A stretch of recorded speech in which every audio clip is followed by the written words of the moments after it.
अस्सलामु अलैकुम वरहमतुल्लाहि वबरकातुहू। आज का टॉपिक है ज़कात। तो इस्लाम की 5 बुनियाद है: तौहीद, नमाज, रोज़ा, ज़कात, हज। तो इस्लाम की जो 5 बुनियाद में से 3 बुनियाद ऐसी हैं जो हर मुसलमान पर फ़र्ज़ है, चाहे वो गरीब हो या फिर अमीर हो, जिसमें है तौहीद, नमाज और रोज़ा, जो कि हर मुसलमान पर फ़र्ज़ है। इसके बाद ज़कात और हज, ये सिर्फ उन मुसलमानों के लिए है जो इसको अफोर्ड करते हैं, मतलब जो इस्तिताअत माल है। इसमें एक आता है सदका। ये सदका अपनी मर्ज़ी है तो दी जाए, नहीं है तो नहीं दी जाए,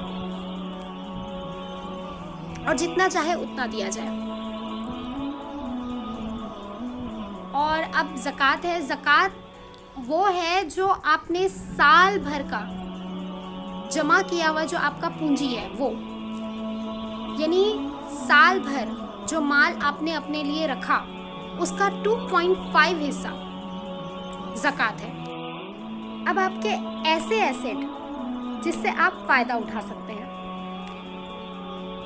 ज़कात जैसे इन चीज़ों पर दी जा सकती है।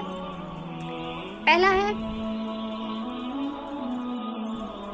गोल्ड, सिल्वर, करेंसी, ट्रेगर्स, trend articles, livestock, agriculture और मिनरल। गोल्ड, अगर आपके पास 85% सोना है, चाहे वो जेवर के तौर पर हो या रॉ गोल्ड हो, तो आपको ज़कात देना फ़र्ज़ है। सिल्वर, अगर आपके पास 595 ग्राम चांदी है या उससे ज़्यादा है, तो आपको ज़कात देना फ़र्ज़ है।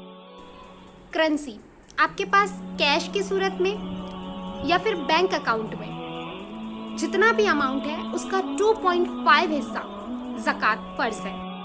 ट्रेड आर्टिकल, इस पर भी आपको ज़कात देना फ़र्ज़ है। जैसे अगर कोई इंसान बिजनेस कर रहा है और उसके पास ऐसा स्टॉक रखा हुआ है जो 1 साल से ज़्यादा हो चुका है, तो आपको उसका भी 2.5 हिस्सा 2.5% ज़कात देना फ़र्ज़ है। एग्जाम्पल के तौर पर, आपका कपड़ों का कारोबार है और आपके पास कपड़े रखे हुए 1 साल से ज़्यादा हो गए हैं, तो आपको उसकी आज की वैल्यू निकालनी है। उस वैल्यू के अकॉर्डिंग आपको 2.5 हिस्सा यानी 2.5% ज़कात देना है। लाइव स्टॉक, इस पर भी ज़कात देनी है। ज़्यादातर ऊँट, बकरी और गाय पर ज़कात दी जाती है। इसके बाद है एग्रीकल्चर। तो अगर आप खेती बाड़ी करते हैं और जो फसल आती है, आपको उसका ज़कात देना है। ट्रेजर, अगर आपको ज़मीन में से कोई ख़जाना मिला है, तो आपको उस पर 20% ज़कात देनी है।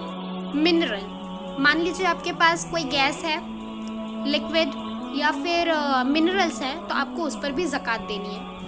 अब बात आती है पर्सनल की। तो आपके पास पर्सनल रिक्वायरमेंट के लिए, फॉर एग्जांपल घर, कपड़े, इस्तेमाल में आने वाली गाड़ी और खाने की कोई कुछ सामान जो आपके पास है, आपको उसका ज़कात देना नहीं है। ज़कात के फॉर्म में अल्लाह ने ऐसा निज़ाम बनाया है जिससे आप ज़रूरतमंदों की मदद कर सकते हैं। जैसे कोई आदमी बहुत परेशानी के आलम में ज़िंदगी गुजार रहा है और उसे पैसे की ज़रूरत है, तो अब इस हालत में वो अगर कहीं से पैसे अरेंज करता है, तो वो उस पर कर्ज़ के तौर पर होगा। अगर वो बैंक से लेगा तो वो उसके लिए लोन हो सकता है, लेकिन अगर उसको ज़कात देने या लेने से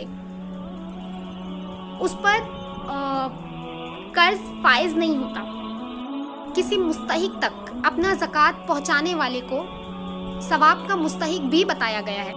अब ये मालूम कैसे पड़े कि आप पर ज़कात फ़र्ज़ है या नहीं?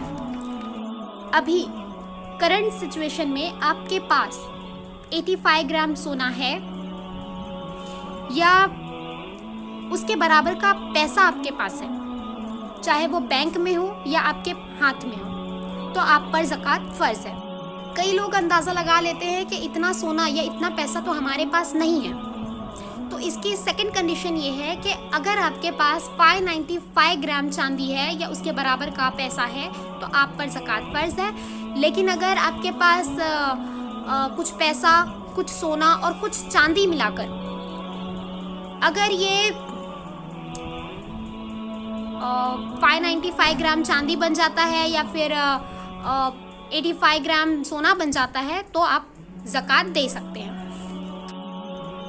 अब आप कैलकुलेट कैसे करें ज़कात देने के लिए? तो आप अपने सारे एसेट्स की मॉनेटरी वैल्यू निकालिए। मसलन सोना यानी कि करंट मार्केट वैल्यू उसकी निकालिए, और आपके पास जितना भी पैसा है, चाहे वो कैश की सूरत में हो या फिर बैंक अकाउंट में हो, उसका टोटल अमाउंट निकालिए। उसके बाद और भी कोई चीज़ जैसे घर, गाड़ी, उसकी वैल्यू निकालिए।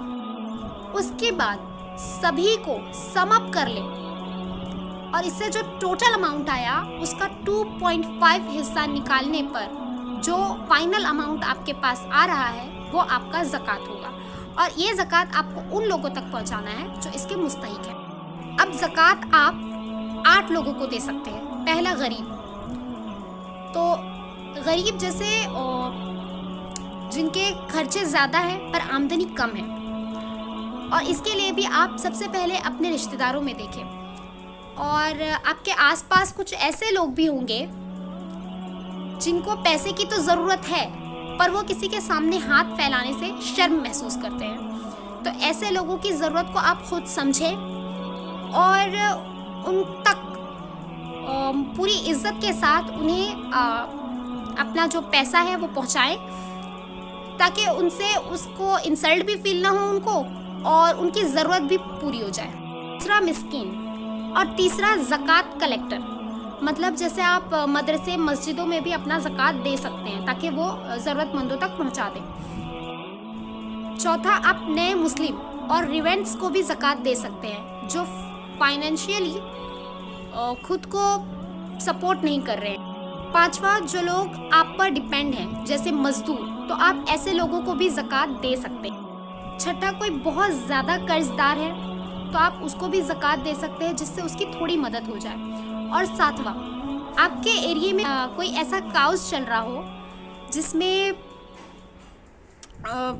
लोगों की मदद की जा रही है तो आप ऐसे में भी ज़कात दे सकते हैं। जैसे रमज़ान में लोगों के लिए, जो गरीब लोग हैं उनके लिए सहरी और इफ्तारी का इंतज़ाम किया जाता है, और जो बच्चे मदरसे में रहते हैं उनके लिए खाना ज़खीरा किया जाता है, तो ऐसे में भी आप अपना ज़कात डाल सकते हैं। आठवां, आप ट्रैवलर्स को भी ज़कात दे सकते हैं, मसलन जैसे रिफ्यूज़िस जिनका कोई ठिकाना नहीं होता। अब ज़कात की कंडीशन ये है कि आप ज़कात सिर्फ मुस्लिम लोगों को दे सकते हैं, और सदका ऐसा है कि आप जिसकी मदद करना चाहते हैं, चाहे वो मुस्लिम हो या नॉन मुस्लिम हो, आप किसी को भी सदका दे सकते हैं। ज़कात देने के फ़ायदे ये है कि ज़कात देने से आपका दिल नर्म हो जाता है, और जिस इंसान का दिल सख्त है वो मोमिन हो ही नहीं सकता। और ज़कात आपको ये सिखाता है कि अपनी पसंदीदा चीज़ अल्लाह की राह में किस तरह दी जाए। व आखिरु दावाना अनिल हम्दुलिल्लाहि रब्बिल आलमीन।